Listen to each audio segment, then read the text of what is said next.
꿈에 그리던 집을 샀는데 그 집 때문에 정말 악몽 같은 시간을 보내게 된다면 여러분은 어떠실 것 같나요? 네, 상상만 해도 좀 끔찍한데요. 2014년에 데릭과 마리아 브로더스 부부가 바로 그런 일을 겪었습니다. 뉴저지 웨스트필드의 657번가 아주 멋진 저택을 구매하면서부터요. 안녕하세요, 여러분. 오늘 저희는 여러분이 보내주신 여러 자료들을 바탕으로 한 가족의 아메리칸 드림이 어떻게, 소름 끼치는 미스터리로 변해갔는지 그 과정을 깊이 들여다볼까 합니다. 네, 스스로를 감시자, 그러니까 더 워처라고 부르는 정체불명의 인물에 대한 이야기죠. 맞습니다. 오늘 분석에서는 이 브로더스 가족에 일어난 기이한 사건들, 특히 그들이 받았던 그 섬뜩한 편지들 있잖아요. 네, 그 편지들이 핵심이죠. 그리고 좀처럼 진척되지 않았던 수사 과정, 또 여전히 풀리지 않은 미스터리의 핵심, 바로 그 감시자의 정체에 대해 집중적으로 한번 파헤쳐 보겠습니다. 보내주신 자료들이 이 사건의 여러 면을 잘 보여주고 있어요. 네, 그럼 먼저 사건 배경부터 좀 짚어볼까요? 네, 그러시죠. 데릭과 마리아 브로더스 부부, 이분들은 세 자녀를 둔 어떻게 보면 평범하지만 또 성공한 중산층 가정이었습니다. 데릭은 마케팅 임원이었고 마리아는 교사였다고 하죠. 네, 데릭이 마침 40세 생일을 맞아서 가족들에게 좀 더 넓고 좋은 환경, 그런 걸 마련해주고 싶어 했어요. 그래서 이제 뉴욕을 떠나서 뉴저지 웨스트필드로 눈을 돌렸군요. 맞습니다. 마리아의 고향이기도 했고요. 자료 보니까 웨스트필드가 상당히 부유하고 안전한 이상적인 교외 지역으로 묘사되더라고요. 네, 그렇죠. 살기 좋은 곳으로 유명했죠. 거기서 1905년에 지어진 아주 멋진 집을 발견한 거예요. 657번가 저택. 침실이 6개에 마당도 넓고 네, 2014년 6월에 130만 달러에 이 집을 구매합니다. 이게 당시 뉴저지에서 세 번째로 큰 거래였다고 하니까 와, 정말 큰 결정이었네요. 가족에게 정말 큰 의미였을 겁니다. 특히 아이들은 그 집에 벽난로가 여러 개 있으니까 산타 할아버지가 어느 굴뚝으로 내려올까 그런 기대에 부풀었다고 해요. 아, 정말 꿈에 그리던 집이었는데 하지만 이사 준비를 위해서 집을 수리하던 중에 그 행복이 순식간에 불안으로 바뀌게 됩니다. 네, 바로 그 편지 때문이죠. 아직 이사하기도 전인 6월 5일 밤이었어요. 대릭이 우편함을 확인했는데 거기에 이상한 편지 한 통이 있었던 거죠. 그냥 평범한 우편물들 사이에 섞여 있었는데 좀 독특한 흰색 봉투였고 새 주인에게라고만 적혀 있었다고 합니다. 발신 주소는 없었고요. 그 편지가 모든 사건의 시작이었던 거죠. 네, 타이핑된 편지였는데 처음엔 환영 인사로 시작했지만 내용은 점점 이상해졌죠. 자신을 감시자라고 밝히면서 이 집이 수십 년 동안 자기 가족에 의해 감시되어 왔다고 주장했습니다. 할아버지부터 아버지, 그리고 이제 자신까지요. 단순히 지켜봤다는 걸 넘어서 왜 이사 왔냐, 657번가가 당신을 불렀냐, 이런 식으로 동기를 캐묻고 집수리하는 것에 대해서는 쯧쯧쯧 하면서 불쾌감을 표현했죠. 맞아요. 마치 자기가 집 주인인 것처럼요. 657번가를 불행하게 만들고 싶지 않을 텐데 이런 말도 하고요. 가장 소름 돋는 부분은 역시 아이들에 대한 온급이었어요. 네, 젊은 피를 보았다면서 아이가 몇 명인지 이미 알고 있었고 심지어 이름을 알게 되면 부르겠다고. 이건 거의 위협이죠. 그 젊은 피라는 표현 나중에 또 나오잖아요. 정말 불길한 느낌을 줍니다. 그렇죠. 데릭은 이 편지를 읽고 엄청난 공포를 느끼고 바로 경찰에 신고했죠. 근데 경찰 반응은 좀 생각보다 미운적이었던 것 같아요. 네, 그냥 원한 관계가 있냐? 이런 거 물어봤는데 데릭은 전혀 짚이는 게 없었고요. 경찰은 편지에 찍힌 소인이 6월 4일자고 우편으로 발송된 거다. 그 정도만 확인했죠. 여기서 중요한 게 그 시점이잖아요. 6월 4일이면 아직 매매 사실이 외부에 알려지기 전이었고 또 수리 인부들도 본격적으로 드나들기 전이었단 말이죠. 맞아요. 그 거래 사실을 아는 사람은 정말 극소수였어요. 판매자인 우주 부부, 브로더스 부부, 부동산 중개인 정도? 그러니까요. 이게 뭘 의미하냐면 감시자가 아주 가까이 있거나 아니면 부동산 거래 정보 같은 걸 쉽게 알 수 있는 위치에 있는 사람일 수 있다는 거죠. 네, 이 부분이 처음부터 아주 큰 의문점으로 남게 됩니다. 불안해진 브로더스 부부는 결국 이전 집주인 존과 앤드리아 우주 부부에게 연락을 했죠.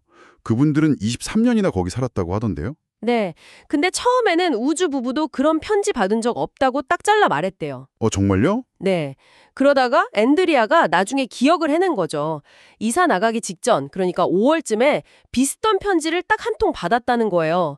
역시 감시자 서명이었고요. 그럼 알고 있었다는 거네요. 네, 근데 그때는 그냥 이상한 장난 편지인가 보다 하고 그냥 버렸다고 하더라고요. 아, 브로더스 부부 입장에서는 정말 충격이었겠어요.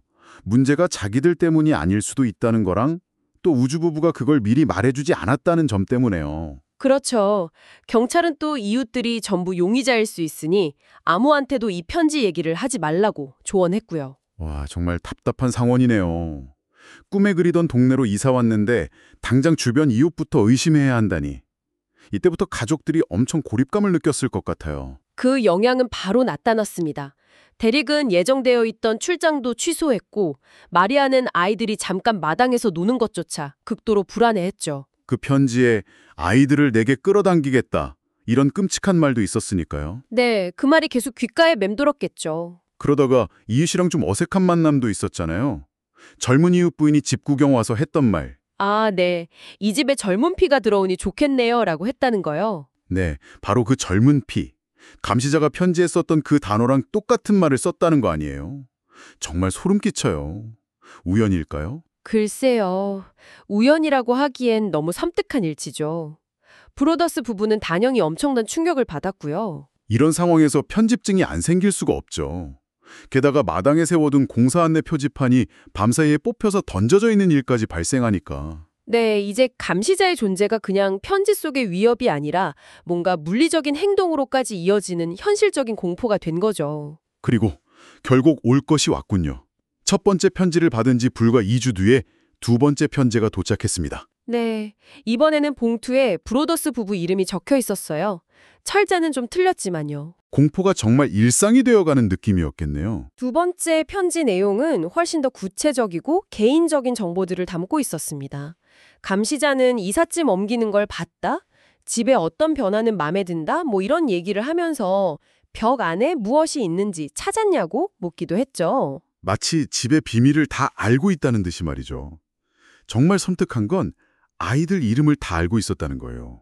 그것도 출생 순서대로 정확하게. 맞아요. 그게 정말 어떻게 알았을까요? 감시자는 편지에서 마리아가 아이들 이름을 부르는 걸 듣고 알게 됐다고 주장했어요. 그 말은 즉 감시자가 아주 가까운 거리에서 일상적인 대화까지 엿듣고 있다는 뜻이잖아요. 그렇죠. 더 나아가서 딸 중 한 명이 현관 근처, 거기가 좀 외진 곳이라는데 거기서 그림 그리는 걸 봤다는 내용까지 있었어요. 와, 특정 방, 뭐 지하실이나 다락방 같은 곳을 언급하면서 누가 쓸 거냐고 묻는 건 단순히 궁금해서 묻는 것 같지가 않아요. 네, 뭔가 침입이나 추가적인 감시를 염두에 둔 질문처럼 들리죠? 그러면서 나는 감시자이고 20년 가까이 657번가를 통제해왔다. 이렇게 선언하기까지 하고요. 이 집착이 얼마나 깊은지를 보여주는 대목입니다. 결국 이 두 번째 편지가 결정타였군요. 브로더스 부부는 657번가로 이사하는 걸 무기한 연기하기로 했고 아이들도 더 이상 그 집에 데려가지 않았다고요. 네, 어쩔 수 없는 결정이었겠죠. 하지만 그 결정이 그들의 삶을 얼마나 힘들게 만들었을지는 상상하기 어렵습니다. 그렇게 시간이 좀 흐르고 7월에 세 번째 편지가 또 도착합니다. 네, 이번 편지는 어조가 훨씬 더 격앙되어 있었어요. 어디로 갔냐? 657번가가 당신들을 그리워한다면서 집을 너무 화려하게 꾸민다, 역사를 훔치고 있다, 이런 식으로 비난을 퍼부었죠. 그러면서 자기가 60년대에 그 집 복도를 뛰어다녔다는 회상까지 덧붙이고요. 이 집과의 어떤 오랜 유대감 같은 걸 계속 강조하는 거죠. 맞아요. 아버지가 죽을 때까지 감시했다는 말도 하고 집이 자신에게 등을 돌린 것 같지만 통제권을 되찾고 젊은 피를 기다릴 거라고 주장했습니다. 이 편지들을 쭉 보면 감시자의 심리가 좀 보이는 것 같아요. 단순한 스토킹을 넘어서는 엄청난 집착과 소유욕, 그리고 변화에 대한 강한 저항감 같은 거요. 네, 정확히 보셨습니다. 실제로 나중에 FBI 프로파일러가 분석한 내용도 비슷해요. 감시자는 아마 나이가 좀 있고 집에 대한 역사나 지식이 풍부하며 부유층이나 외부인에 대한 적개심, 편지에도 나왔듯이 당신들은 탐욕과 함께 도착했다는 그런 감정을 가졌을 가능성이 높다고 봤습니다. 편지 내용 중에 약간 혼란스러운 부분, 예를 들면 요일을 잘못 쓴다거나 하는 점은 심리적인 불안정성을 보여주는 걸 수도 있겠네요. 네, 그럴 수 있죠.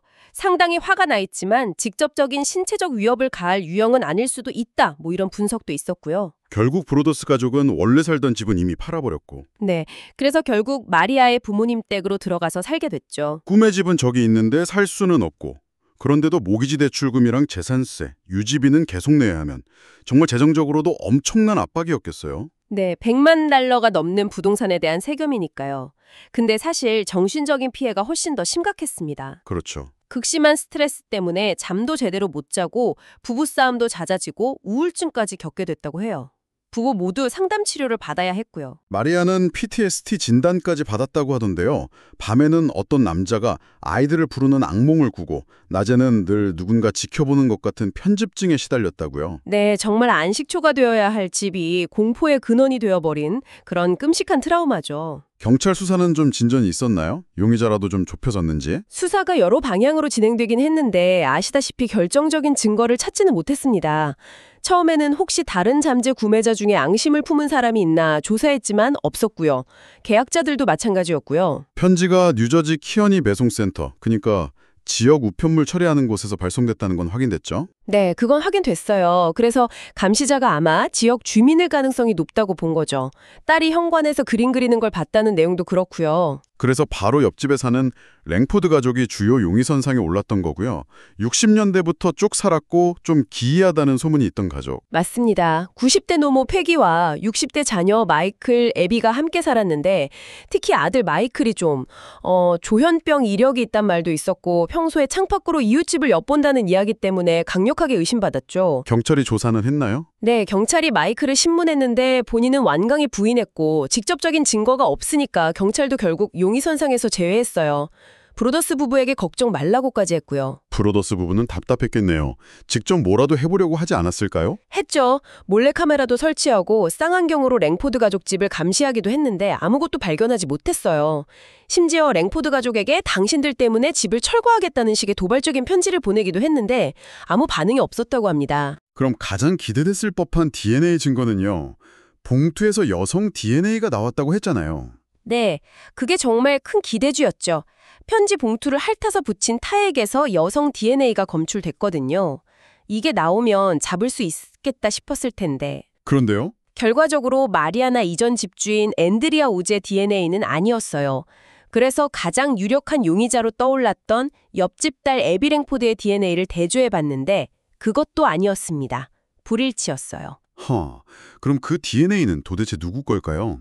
아직도 미스테리입니다. 그 외에 근처에 사는 성범죄자 2명도 조사했지만 모두 남성이어서 배제됐고요. 다른 단서들은요? 뭐 집 뒤편에 살면서 집을 빤히 쳐다봤다는 이웃 이야기도 있었고. 아, 네. 공사하던 빌이라는 계약자가 그런 말을 했었죠. 657번가 바로 뒷집에 사는 가족이 종종 마당에 의자를 내놓고 집 쪽을 향해 앉아서 뚫어지게 쳐다봤다고요. 그 가족은 뭔가 관련이 있었나요?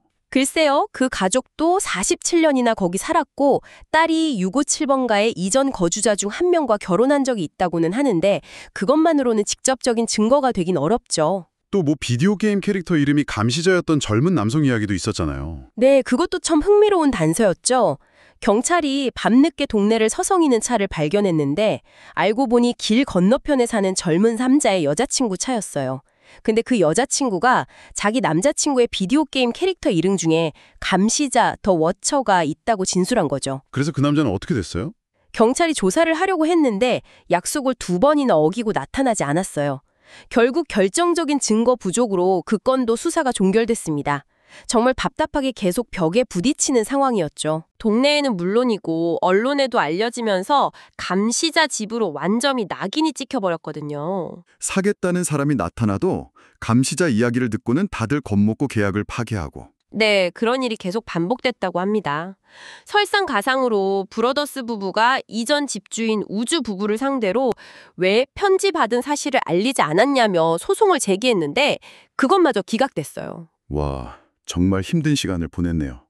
근데 더 안타까운 건 지역사회 일부에서는 오히려 브로더스 부부를 의심했다면서요? 맞아요. 이게 참 어떻게 보면 또 다른 차원의 고통인데 일부 웨스트필드 주민들이 브로더스 부부가 혹시 돈 때문에 혹은 뭐 집계약을 파기하려고 일부러 편지를 조작한 거 아니냐? 이런 식으로 의심의 눈초리를 보냈다는 거예요. 아니 피해자한테 어떻게 그런... 혹시 집값 떨어질까 봐 그런 건가요? 뭐 그런 이기적인 마음도 있었을 수 있겠죠.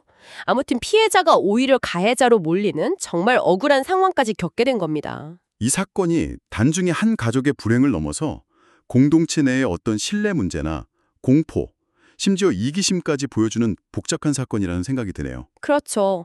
브로더스 부부가 평소 자선 활동도 하고 대중 앞에 나서는 걸 꺼리는 성격이었다는 점을 고려하면 조작설은 설득력이 낮아 보이는데도 말이죠. 피해자에게는 정말 큰 상처였을 겁니다. 그렇게 힘든 시간을 보내다가 그래도 겨우 임차인을 구했다고 들었어요. 네, 정말 오랜 노력 끝에 성사됐습니다. 성인 자녀들과 개 2마리와 함께 사는 가족이었는데 워낙 집이 악명이 높다 보니 임대계약서에 특별 조항까지 넣어야 했어요. 특별 조항이요? 어떤? 혹시라도 또 감시자 편지가 오면 임차인은 즉시 계약을 해지하고 나갈 수 있다는 조항이었죠. 아, 그런 조항까지 넣어야 할 정도였군요. 그런데 정말 또 편지가 온 거죠. 네 번째 편지 말이요. 네, 정말 믿기지 않게도 임차인이 들어온 지 불과 2주 만인 2016년 2월 13일에 네 번째 편지가 도착했습니다. 이번에도 대릭과 마리아 앞으로요. 와, 이번 편지 내용은 어땠나요? 이전 편지길보다 훨씬 더 직접적이고 아주 악의적인 내용이었습니다. 대릭을 돌아봐 이 바보야 이런 식으로 조롱하면서 자기가 바로 옆에 있었을지도 모른다고 암시하고 망원경과 쌍경형은 참 멋진 발명품이지 이러면서 계속 지켜보고 있다는 걸 과시했죠. 듣기만 해도 소름이 돋네요. 더 무서운 내용도 있었다면서요? 네, 아주 은밀하면서도 섬뜩한 위협들이 담겨 있었어요. 집 안에 있는 자신의 병사들이 집의 영혼을 구하라는 명령을 따랐다. 뭐 이런 표현을 쓰면서 사고나 화재, 질병, 심지어 애완동물의 죽음 같은 끔찍한 일들을 암시했습니다. 이건 거의 저주 수준인데요. 그렇죠. 마지막 문장이 압권입니다. 집은 고통으로 울부짖고 있다. 이 집은 당신들을 증오한다. 그리고 감시자가 이겼다. 이렇게 끝맺었어요. 와, 정말 이 네 번째 편지는 감시자의 집착이 단순히 브로더스 부부를 쫓아내는 걸 넘어서 그들에게 아주 지속적인 고통을 주려는 악의적인 의도가 명확히 드러나는 것 같아요. 네, 그렇습니다. 이제는 정말 악마적인 느낌까지 들죠. 결국 이 끔찍한 집은 2019년 7월에야 팔렸다고 하죠. 네, 마침내 팔렸습니다. 하지만 구매가가 130만 달러였는데 90만 달러가 조금 넘는 가격에 팔았다고 하니 5년간의 그 끔찍한 악몽 끝에 엄청난 재정적 손실까지 떠안게 된 거죠. 정말 안타깝네요. 그리고 가장 중요한 질문. 도대체 감시자는 누구인가? 그 답은 여전히 네, 여전히 미궁 속에 있습니다. 경찰 수사는 공식적으로는 비활성 상태라고 하지만 사건 자체는 미결로 남아있는 상태고요. 오늘 저희가 살펴본 이 자료들을 쭉 종합해보면 이 657번가 감시자 사건은 그냥 미해결 범죄 파일 그 이상인 것 같아요. 네, 동의합니다. 꿈에 그리던 안식처가 어떻게 외부의 알 수 없는 위협 때문에 순식간에 공포의 공간으로 변할 수 있는지, 또 그 과정에서 피해자가 겪는 심리적, 재정적 고통은 물론이고 때로는 주변 공동체의 차가운 시선이나 의심까지 감당해야 하는 그런 현실을 너무나 생생하게 보여주는 사례라고 생각합니다. 맞습니다. 이 자료들 속에 담긴 브로더스 가족의 경험은 눈에 보이지 않는 위협이 한 개인의 삶, 한 가족의 삶을 얼마나 처참하게 파괴할 수 있는지를 정말 명확하게 증언하고 있습니다. 아직도 악몽에 시달리고 웨스트필드 근처에는 가지도 못한다는 그들의 이야기를 들으면 이 사건이 남긴 트라우마가 얼마나 깊은지 짐작할 수 있죠. 네, 데릭 브로더스가 이 경험을 암에 걸린 것에 비유하기도 했으니까요. 자, 이제 마지막으로 이 자료들을 접하신 여러분께 한번 질문을 던져보고 싶습니다. 여러분이라면 감시자가 누구라고 생각하시나요? 정말 여러 가능성이 있죠. 병적인 집착을 가진 이웃일 수도 있고, 혹은 그 집과 관련된 아주 오래되고 잊혀진 과거를 가진 어떤 인물일 수도 있고요. 네, 아니면 우리가 전혀 예상하지 못한 제3의 인물일 가능성도 배제할 수는 없습니다. 이 사건은 어쩌면 우리 주변에 평온해 보이는 일상 아래에도 우리가 모르는 어두운 이면이 숨겨져 있을 수 있다는 생각을 하게 만드는 것 같아요. 가족의 이야기는 우리에게 바로 그런 약간의 불안하면서도 또 현실적인 질문을 던지고 있습니다. 여러분도 저희가 오늘 살펴본 이 자료들을 곱씹어 보시면서 한 번쯤 깊이 생각해 보실 지점이 아닐까 싶습니다.